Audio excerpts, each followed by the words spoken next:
Pasca penurunan suku bunga The Fed maupun suku bunga Bank Indonesia, kita menyaksikan IHSG koreksi cukup dalam ya, di mana IHSG sampai hari ini setelah pengumuman penurunan suku bunga tersebut turun sudah hampir 5%.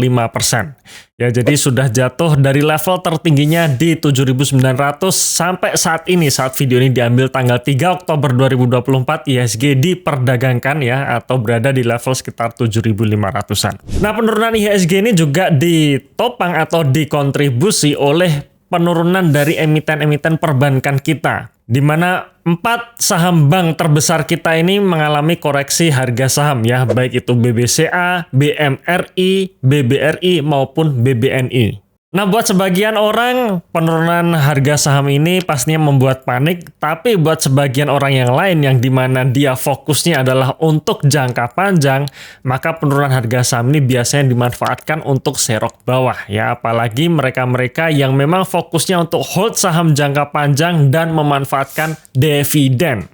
Nah, pada video kali ini kita coba akan menghitung ya kira-kira potensi dividen untuk tahun 2025 nanti dari 4 saham bank besar ini. Nah, siapa tahu nih mungkin kalian-kalian yang ingin mencari dividen dari 4 bank ini bisa dapat informasi di video ini ya.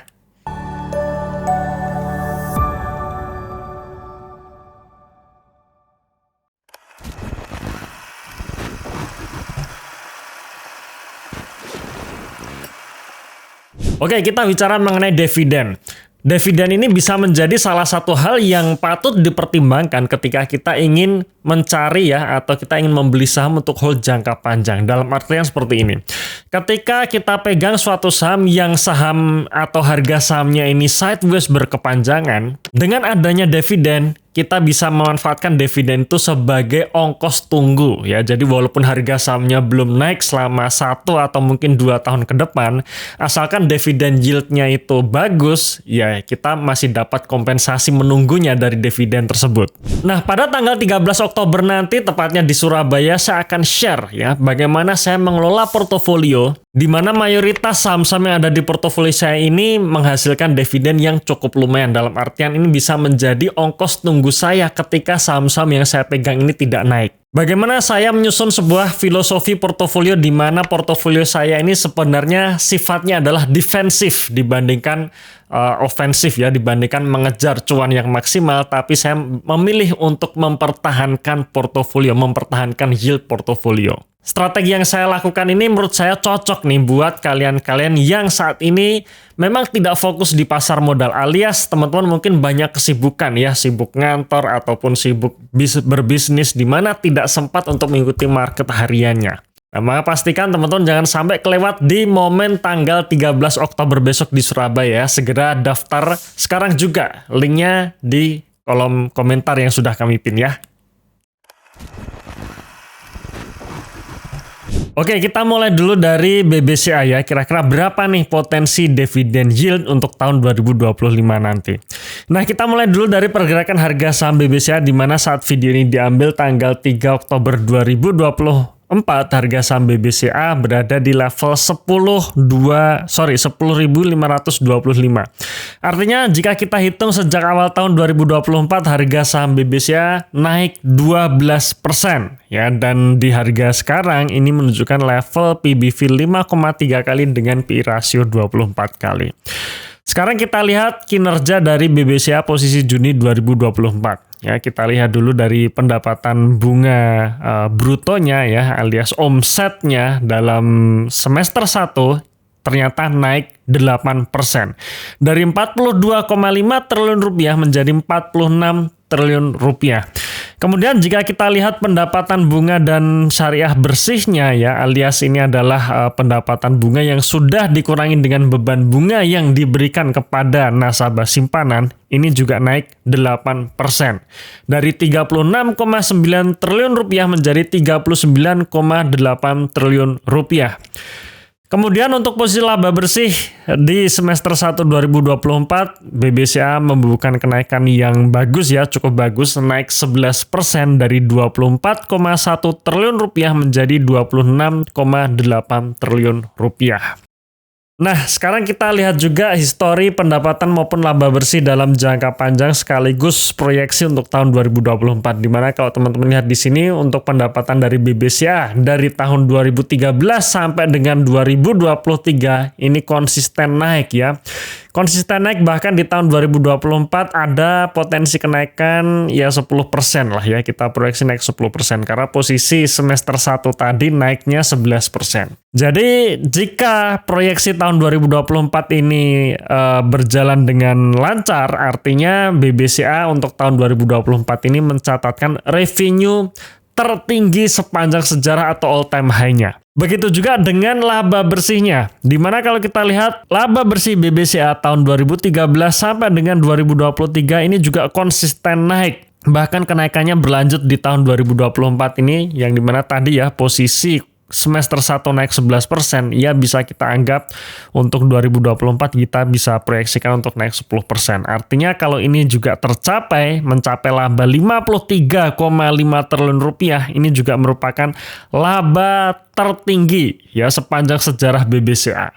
Nah, sekarang kita lihat dividennya. Menariknya dividen dari BBCA ini juga naik ya. Pertama kita lihat dulu dividen payout rasionya, di mana dari tahun 2021 sampai 2023 dividen payout rasionya selalu naik dari angka 49%, 62%, dan untuk tutup buku 2023 yang terakhir ini 68% ya. Dividen per sahamnya juga naik dari 145, 205, dan 270. Nah, asumsinya misalkan laba untuk tahun 2024 tadi itu terwujud ya, kemudian kita anggap saja 60% dari laba yang dihasilkan untuk BBCA itu dibagikan menjadi dividen, maka potensi dividen yield dari BBCA untuk tahun 2025 adalah sebesar 2,47% di harga sekarang. Ya, dan sekali lagi untuk dividen BBCA ini dibagikan 2 kali ya, biasanya ada interim maupun final.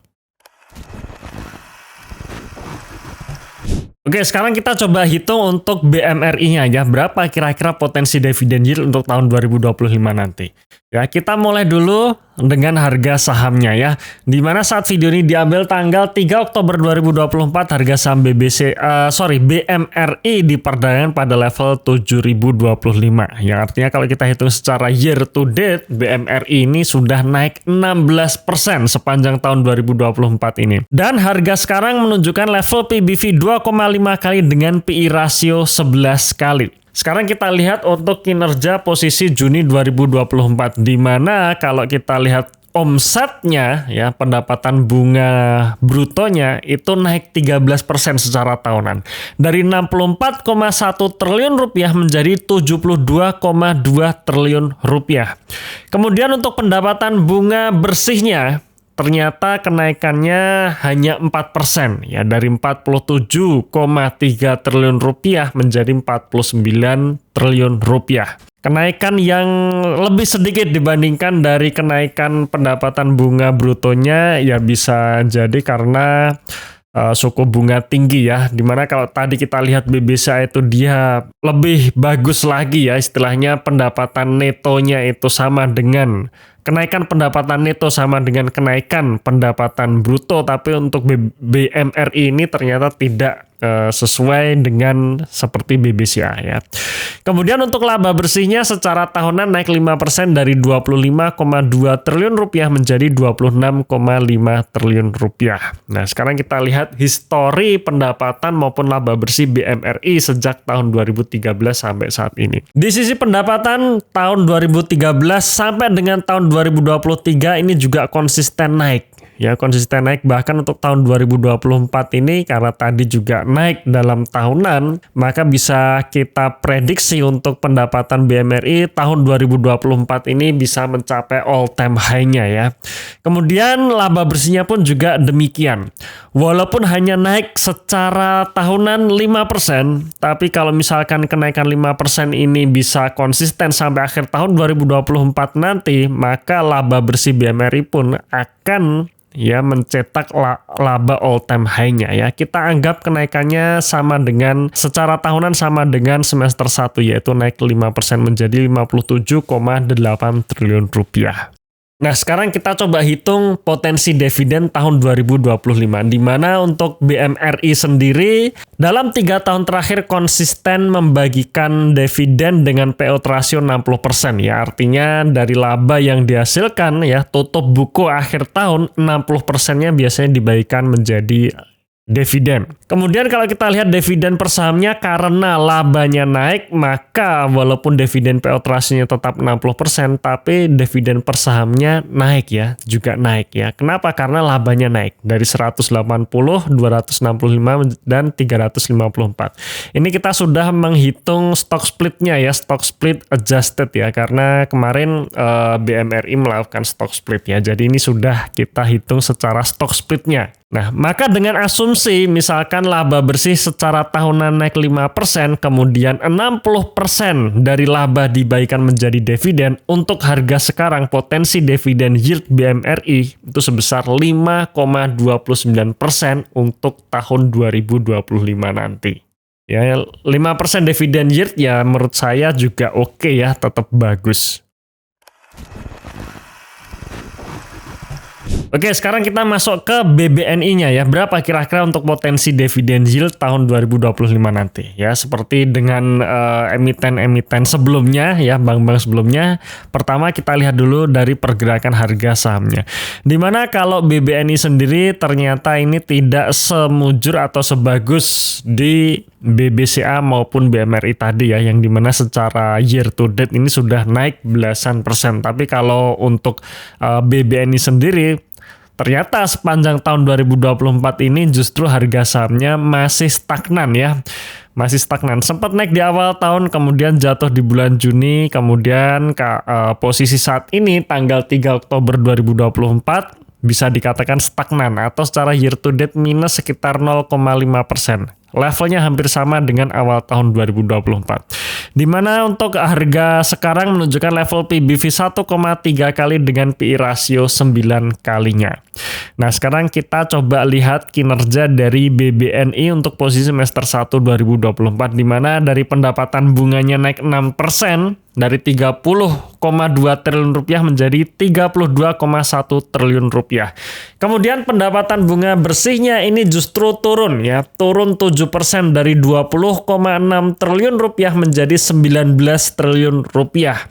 Salah satu faktornya adalah kenaikan suku bunga juga ya, yang membuat bunga deposito atau beban bunga yang diberikan kepada nasabah simpanan itu naik. Dan untuk laba bersih dari BBNI sendiri masih naik 4%. Jadi walaupun laba bruto atau pendapatan bunga bersihnya turun 7%, tapi secara laba bersih ini masih naik 4%. Dari 10,3 triliun rupiah menjadi 10,6 triliun rupiah ya. Bisa menjadi faktor fundamental kenapa harga saham BBNI untuk tahun 2024 ini tidak terlalu diapresiasi market. Ya, sekarang kita lihat histori dari pendapatan maupun laba bersih BBNI, di mana kalau untuk BBNI sendiri ini lumayan volatile ya. Tahun 2013 sampai 2019 ini konsisten naik sebenarnya. Tapi tahun 2020-2021 sempat turun. Kemudian baru naik lagi di tahun 2022-nya ya. Cuman untuk tahun 2021 misalkan kita hitung tahun 2021 sampai 2024 ini konsisten naik. Laba bersihnya pun juga demikian, di mana tahun 2013 sampai 2019 sebenarnya konsisten naik, cuman anjlok tahun 2020 ya, sebelum akhirnya bisa recover sampai saat ini. Anggap saja laba bersih BBNI kira-kira naik sekitar 5%, maka proyeksi untuk tahun 2024 ini laba BBNI menjadi 21,9 triliun rupiah. Nah, sekarang kita coba lihat atau kita coba hitung potensi dividen yield BBNI untuk tahun 2025. Di mana BBNI ini juga konsisten baikkan dividen dan dividen payout rasionya cukup konsisten naik ya. Tahun 2021 hanya 25%. Tahun 2022 itu 40% dan yang terakhir 2023 ini 50%. Harus diketahui ya bahwa maksud saya 50% ini adalah dari tutup bukunya ya. Jadi dividen payout ratio yang 281 ini itu dibagikan tahun 2024 ya. Cuman kita hitungnya dari tutup buku tahun 2023 ya, kira-kira seperti itu ya. Artinya kalau misalkan kita hitung-hitungan laba yang kita proyeksikan tadi itu bisa tercapai, kemudian dividen payout rasionya katakanlah 50% ya, sama dengan tahun 2023. Ya, anggap saja negara butuh duit ya, masih butuh duit, jadi dividen payout rasionya masih besar. Jika 50% laba dari tahun 2024 ini dibagikan menjadi dividen, maka potensi dividen yield untuk BBNI tahun 2025 sebesar 5,4%. Ya, kurang lebih hampir sama dengan BMRI, dan ini tentu saja yield yang bagus. Oke, yang terakhir yaitu saham BBRI. Ini saham yang cukup dibicarakan banyak orang kira-kira 1-2 minggu terakhir ya. Dan coba kita hitung kira-kira berapa potensi dividen yield BBRI untuk tahun 2025 nanti. Ya, kita mulai dulu dengan pergerakan harga saham BBRI sepanjang tahun 2024 ini. Dimana kalau kita hitung dari 4 saham bank yang kita sebutkan tadi, hanya BBRI saja yang sampai saat ini secara year to date itu masih minus. Saat video ini diambil tanggal 3 Oktober 2024, harga saham BBRI menyentuh level 4.980 yang artinya sepanjang tahun 2024 BBRI minus 13%. Dan harga sekarang menunjukkan level PBV 2,4 kali dengan PI rasio 11 kali. Nah, sekarang kita lihat untuk kinerja periode semester 1 2024. Di mana sebenarnya secara pendapatan bunga brutonya ya, alias omsetnya itu naiknya cukup bagus. Naik 15% dari 85,5 triliun rupiah menjadi 98,6 triliun rupiah. Tetapi sayangnya pendapatan bunga netonya itu hanya naik 7% dari 65,5 triliun rupiah menjadi 69,9 triliun rupiah. Ya, faktornya karena memang suku bunga tinggi ya, alias beban bunga yang diberikan kepada nasabah simpanan ini naik cukup signifikan. Dan sayangnya lagi untuk laba bersihnya justru hanya naik 1% dari 29,4 triliun rupiah menjadi 29,7 triliun rupiah ya. Faktornya karena CKPA-nya tinggi alias nasabah NPL-nya juga makin naik ya. Itulah kenapa BBRI bisa dikatakan tidak diapresiasi oleh market ya, bahkan direspon negatif oleh market karena tadi ya, beban-bebannya naiknya cukup signifikan ya, dari laba bruto naik 15%, dari omset naik 15%, tapi laba brutonya hanya naik 7%, laba bersihnya naiknya makin kecil lagi.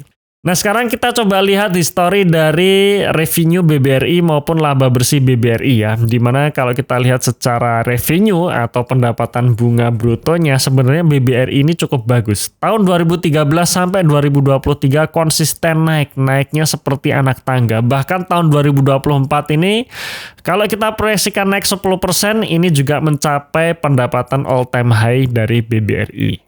Cuman untuk laba bersihnya ya ternyata kurang bagus untuk tahun 2024 ini saja sebenarnya ya. Dimana kalau kita lihat secara histori dari tahun 2013 sampai 2019 ini konsisten naik bagus ya. Turun di tahun 2020 kemudian akhirnya rebound sampai tahun 2023. Tahun 2024 hanya naik 1%. Anggap saja tahun 2024 ini laba bersih BBRI juga hanya naik 1% untuk sampai akhir tahun. Artinya laba bersih BBRI mencetak angka 60,7 triliun rupiah yang ya walaupun hanya naik 1%, tapi ini juga laba bersih all time high-nya sebenarnya. Nah, sekarang kita coba hitung-hitungan untuk potensi dividen yield 2025, dan untuk BBRI ini biasanya juga dibagikan 2 kali ya, ada dividen interim maupun final ya. Cuma nanti cara kita menghitungnya adalah tetap digabung ya, bukan interim berapa persen, final berapa persen, tidak, tapi tetap digabung.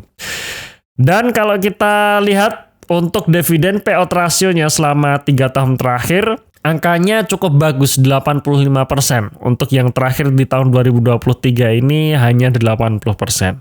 Cuman secara angka per sahamnya ini konsisten naik. 174 tahun 2021 naik, 2022 naik menjadi 288, dan untuk tutup buku 2023 naik Rp319 per lembar saham.